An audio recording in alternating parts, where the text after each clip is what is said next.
Bismillahirrahmanirrahim. Assalamualaikum warahmatullahi wabarakatuh.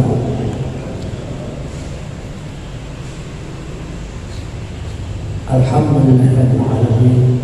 Wa bihi nasta'in 'ala umuri dunya waddin. Shallallahu wassalamu ala asyrafil anbiya wal mursalin.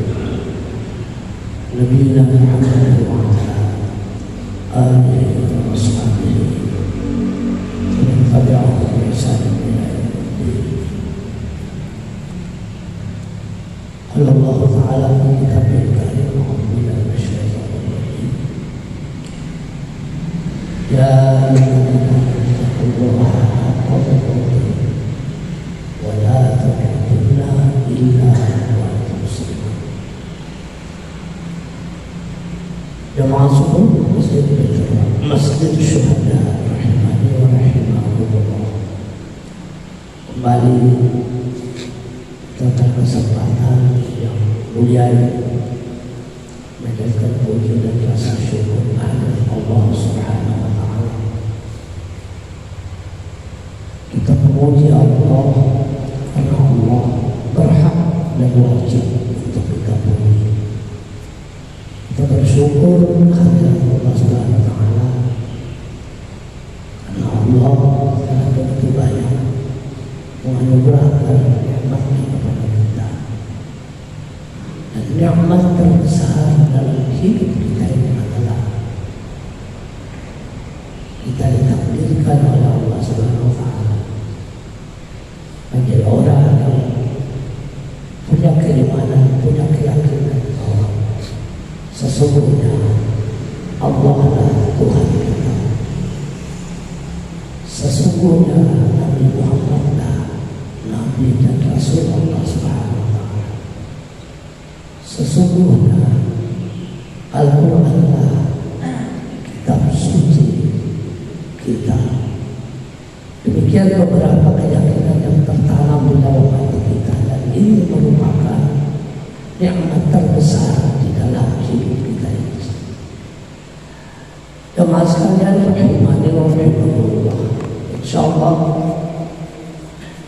pada kesempatan yang singkat ini, jika kami untuk menyampaikan satu tema, tema ini sudah menjadi bagian dari amaliyah kita, menjadi bagian dari aktivitas kita dalam hidup ini, yaitu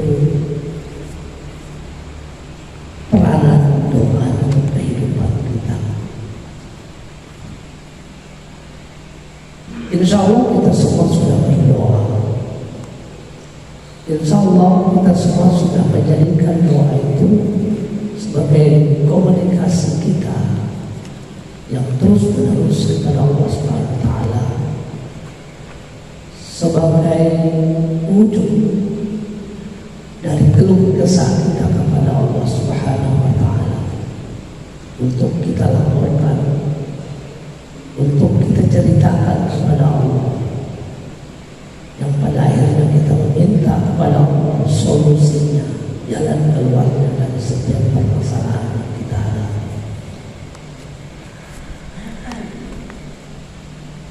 Ada satu sisi yang mungkin kita perlu kembali dalami terkait dengan doa. Insya Allah kita sudah melaksanakannya, tapi mungkin ada bagian-bagian tertentu yang perlu juga kita pahami agar supaya secara kualitas ibadah kita itu meningkat, secara kualitas ibadah kita itu lebih baik lagi dari sebelum-sebelumnya. Yang pertama perlu kita pahami bahwa sesungguhnya sebagaimana yang disabdakan oleh Nabi kita Muhammad sallallahu alaihi wasallam, ad-doa huwal ibadah. Doa itu adalah ibadah. Dalam redaksi lain disebutkan bahwasanya ad-doa mukhul ibadah. Doa itu otaknya ibadah. Doa itu tulang sumsumnya ibadah. Maka kalau seseorang itu malas berdoa, malas meminta kepada Allah, artinya ibadahnya itu tidak punya otak. Ibadahnya itu ada sesuatu yang kurang, yang sebenarnya itu sangat menentukan. Jadi mungkin yang pertama perlu kita pahami bahwa doa itu adalah ibadah. Jadi setiap kita melakukan amalia-amalia kebajikan, maka doa itu merupakan bagian dari apa yang kita lakukan. Yang pertama, mungkin perlu kita pahami tentang doa. Yang kedua, bahwasanya di dalam sebuah hadis diriwayatkan oleh Imam Ahmad, ad-du'a yanfa'u mimma nazal wa mimma lam yanzil fa'alaikum ibadallah bid-du'a. Jadi mungkin sisi lain yang perlu kita pahami juga tentang doa. Ketika kita berdoa, mungkin ada perasaan, ada sebuah sangka dalam hati kita, saya sudah lama berdoa di dalam setiap kesempatan, tapi perasaan saya belum ada yang terkabul. Bahkan mungkin ada lagi sebuah sangka yang lebih lagi, saya sudah menjalankan semua sunnah-sunnah Nabi rasanya,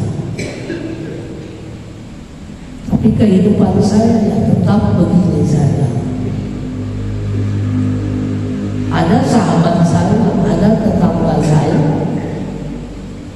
yang secara kasat mata jarang berdoa, jarang menjadi bagian dari jamaah 5 waktu, tapi kehidupannya kelihatannya tambah hari tambah makmur, tambah hari tambah kelihatannya sejahtera dari segi kasat mata, dari segi fisik, dari segi lahiriah. Mungkinkah doa saya tidak diterima? Maka ketahuilah, kata Nabi, bahwa setiap doa yang kita lakukan itu pasti ada manfaatnya. Ini mungkin yang pertama perlu kita pahami, sehingga kita tidak putus-putusnya, sehingga kita tidak bosan-bosannya meminta kepada Allah. Sebab setiap kata, setiap ucapan yang kita sampaikan kepada Allah itu pasti ada manfaatnya. Apakah yang sudah terjadi mimma nazala, yang sudah turun, maksudnya yang sudah terjadi, atau wa mimma lam yanzil, atau yang belum. Jadi ketika sudah terjadi, tetap doa itu kita sampaikan.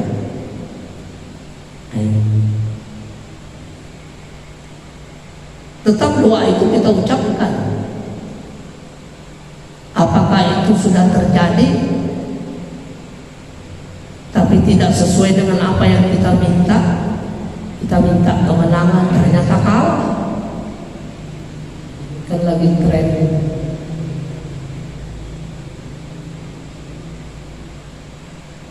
tanggal 30 kemarin serentak pemilihan kades.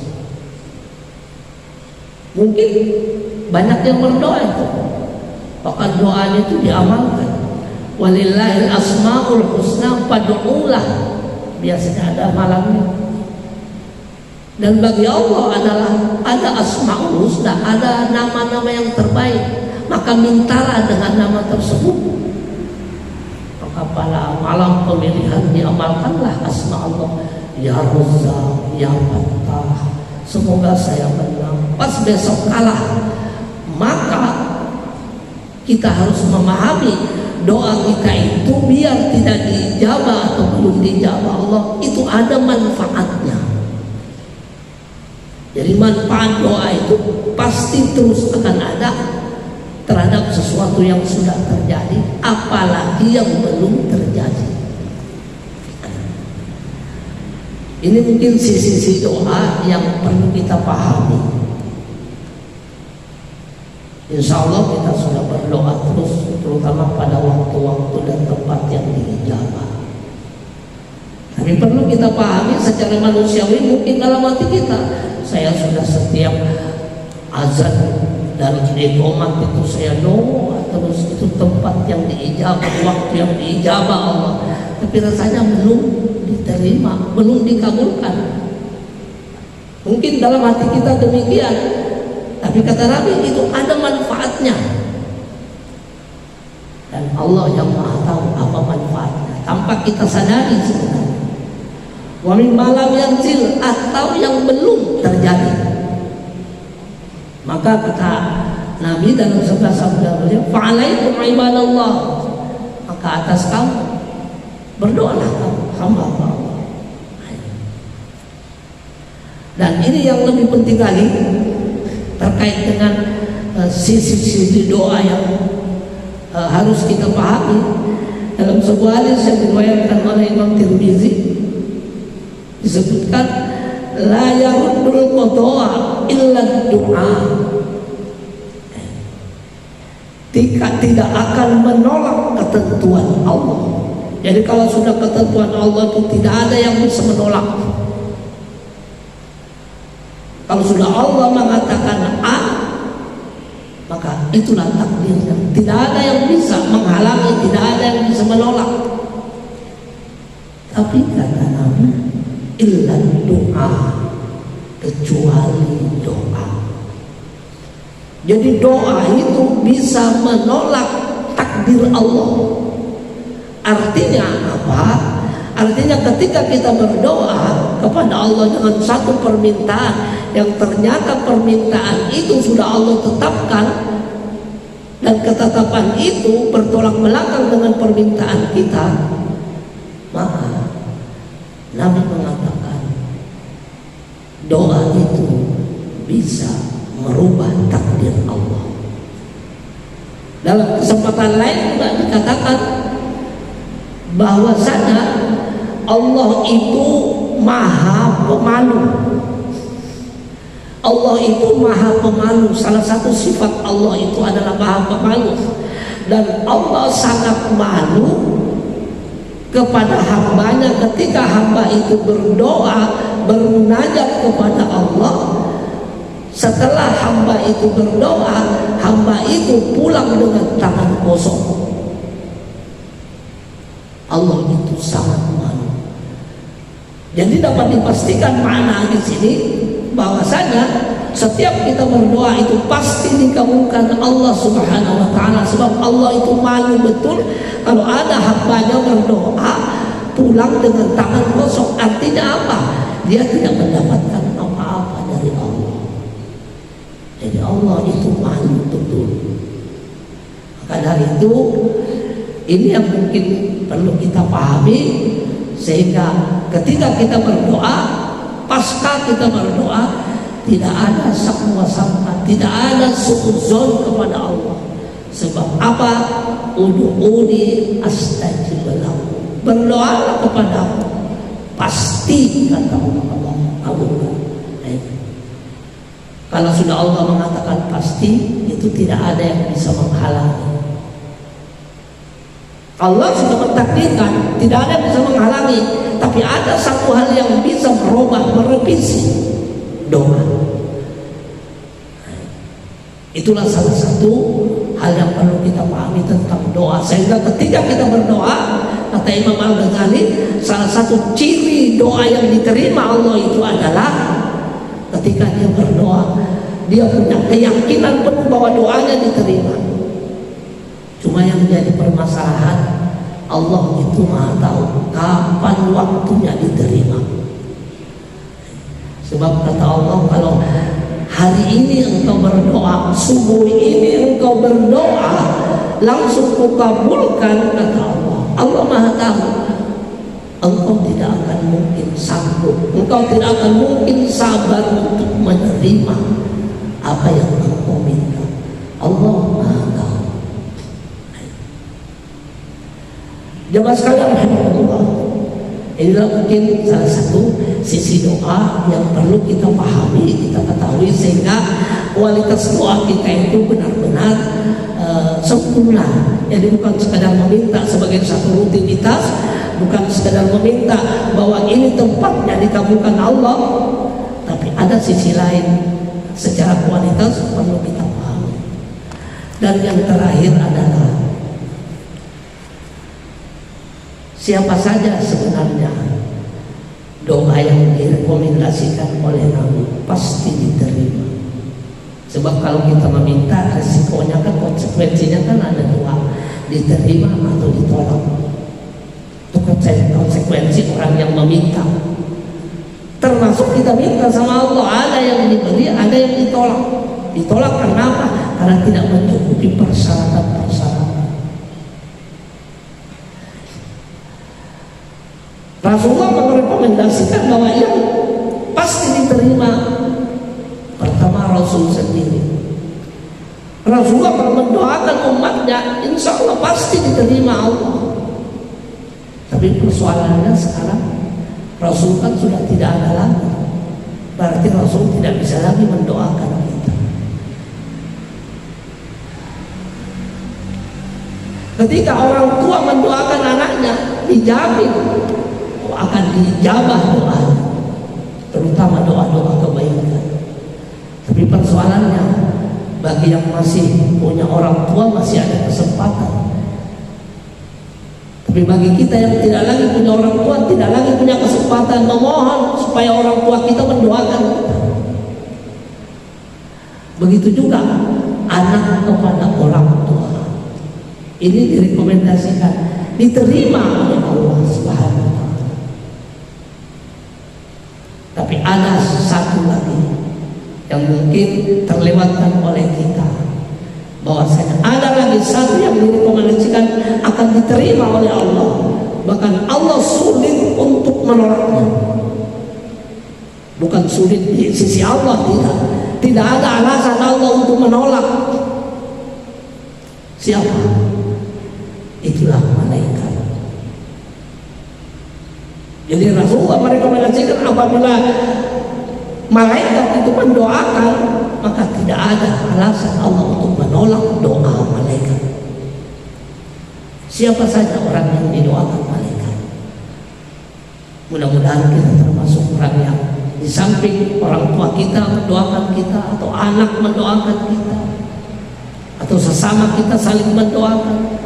Tapi ada satu hal, yaitu malaikat. Siapa saja yang didoakan oleh malaikat? Yang pertama, orang yang didoakan malaikat adalah orang yang ketika saat itu dia berada di dalam masjid, al-malaikatu tusalli ala ahadikum madama fil musallahu alladhi shalla fihi ma lam yuhdits, taqul Allahumma ighfir lahu, Allahumma arhamhu. Malaikat selalu berdoa untuk orang yang berada di masjid atau musola, di mana dia tempat beribadah, terutama sholat, selama ia belum batal wudunya. Jadi selama dia berada di dalam masjid dalam belum batal wudunya, dan di dalam masjid itu dia beribadah, beramal, melaksanakan amal yang wajib ataupun sunnah, selama belum batal wudunya, maka terus menerus malaikat itu berdoa, Allahumma ighfir lahu, Allahumma arhamhu, ampuni dosanya, rahmati dia ya Allah. Kalau malaikat yang berdoa, Rasulullah yang mengaminkan, tidak ada lagi yang bisa menolak. Allah malu kalau tidak menerima doa. Ini jaminan dari Rasul. Lantas siapa lagi yang akan didoakan malaikat? Orang yang didoakan malaikat adalah orang yang mendoakan orang lain. tanpa diketahui oleh yang bersangkutan. Jadi kita berdoa untuk saudara kita, berdoa untuk orang tua kita, berdoa untuk keluarga kita, berdoa untuk negara kita, berdoa untuk pemimpin-pemimpin kita tanpa diketahui oleh yang kita doakan. Idza da'a ar-rajulu li akhihi bi dhahril ghaibi qalatul malaikah amin wa laka bimithli. Jika seseorang mendoakan saudaranya tanpa sepengetahuan dia, maka malaikat akan ikut menyampaikan doa tersebut seraya berdoa, walaka bimithli, semoga kau seperti itu juga. Maka dari itu, ketika kita berdoa untuk orang lain, doakanlah yang terbaik, jangan yang terjelek. Sebab kalau doa kita kepada orang lain doa yang jelek, maka malaikat mengatakan walaka bimithli, semoga seperti itu juga sebagaimana yang didoakan. Maka yang terbaik adalah bagaimanapun perasaan kita kepada saudara kita, bagaimanapun kebencian kita misalnya kepada saudara kita, tetap doa yang keluar dari mulut kita adalah doa yang baik-baik. Karena doa yang baik itu malaikat langsung berkata walaka bimithli, semoga dia seperti itu juga. Asal jangan setelah kita berdoa kita sampaikan, tadi malam saya mendoakan kamu. Nah itu lain lagi masalahnya. Yang jelas tidak akan diketahui. Dan yang terakhir adalah siapa yang didoakan malaikat? Orang yang didoakan malaikat setiap hari adalah orang yang setiap hari minimal dia punya niat untuk berinfak dan bersedekah. Jadi ketika dia bangun dari tidurnya, ketika dia bangun dari kematiannya, sebab ketika kita tidur malam itu hakikatnya kita dimatikan Allah. Makanya doa bangun tidur itu alhamdulillahilladzi ahyana ba'dama amatana wa ilaihil nusyur. Segala puji bagi Allah yang telah menghidupkan kami lagi setelah sesaat kami dimatikan. Maka ketika kita bangun tidur, niat kita yang pertama adalah saya ingin berinfak, saya ingin bersedekah, saya ingin berwakaf. Persoalan bisa atau tidak, terlaksana atau tidak, itu urusan Allah. Idza hamma 'abdi bihasanatin, kata Nabi dalam sebuah hadis qudsi, falam ya'lamha kutibat lahu hasanatun kamilah. Ketika seseorang itu bercita-cita ingin berbuat kebajikan, falam ya'lamha, dia tidak bisa mengerjakan karena sesuatu hal, kutibat lahu hasanatun kamilah, maka baginya dicatat sebagai kebajikan yang kamilah, sempurna, walaupun dia tidak jadi bersedekah karena kebetulan kehabisan, tidak ada lagi yang disedekahkan, diinfakkan, maka Allah catat tetap sebagai orang yang berinfak. Inilah yang didoakan oleh malaikat. Apa doa malaikat? Masya Allah, ya Allah, yang satu berdoa kepada Allah Subhanahu wa taala, Allahumma a'ti munfiqan khalafan. Kata malaikat, ya Allah, berikanlah balasan yang lebih baik untuk orang yang berinfak di jalan-Mu. Sedangkan yang lainnya, yang ditahannya infaknya tidak jadi, yang dia berinfak, nanti aja dia berinfak. Itu malaikat juga berdoa. Apa ucapan malaikat? Ya Allah, berikanlah kehancuran dalam harta orang tersebut. Maka inilah orang-orang yang direkomendasikan oleh Nabi setiap saat didoakan oleh malaikat. Pertama, orang yang berada di dalam masjid dan tidak batal wudunya dalam rangka beribadah, bermunajat kepada Allah, orang yang selalu berniat bersedekah setiap hari, dan orang yang selalu mendoakan saudara-saudaranya, terutama doa-doa yang baik. Semoga Allah Subhanahu wa taala senantiasa memberikan hidayah, petunjuknya dan rahmatnya kepada kita. kita senantiasa diberi kekuatan untuk beribadah kepada Allah Subhanahu wa taala. Semoga ilmu kita bertambah, dan yang lebih penting lagi amal ibadah kita senantiasa bertambah. Subhanallah wa bihamdika, asyhadu an la ilaha illa anta wa astaghfiruka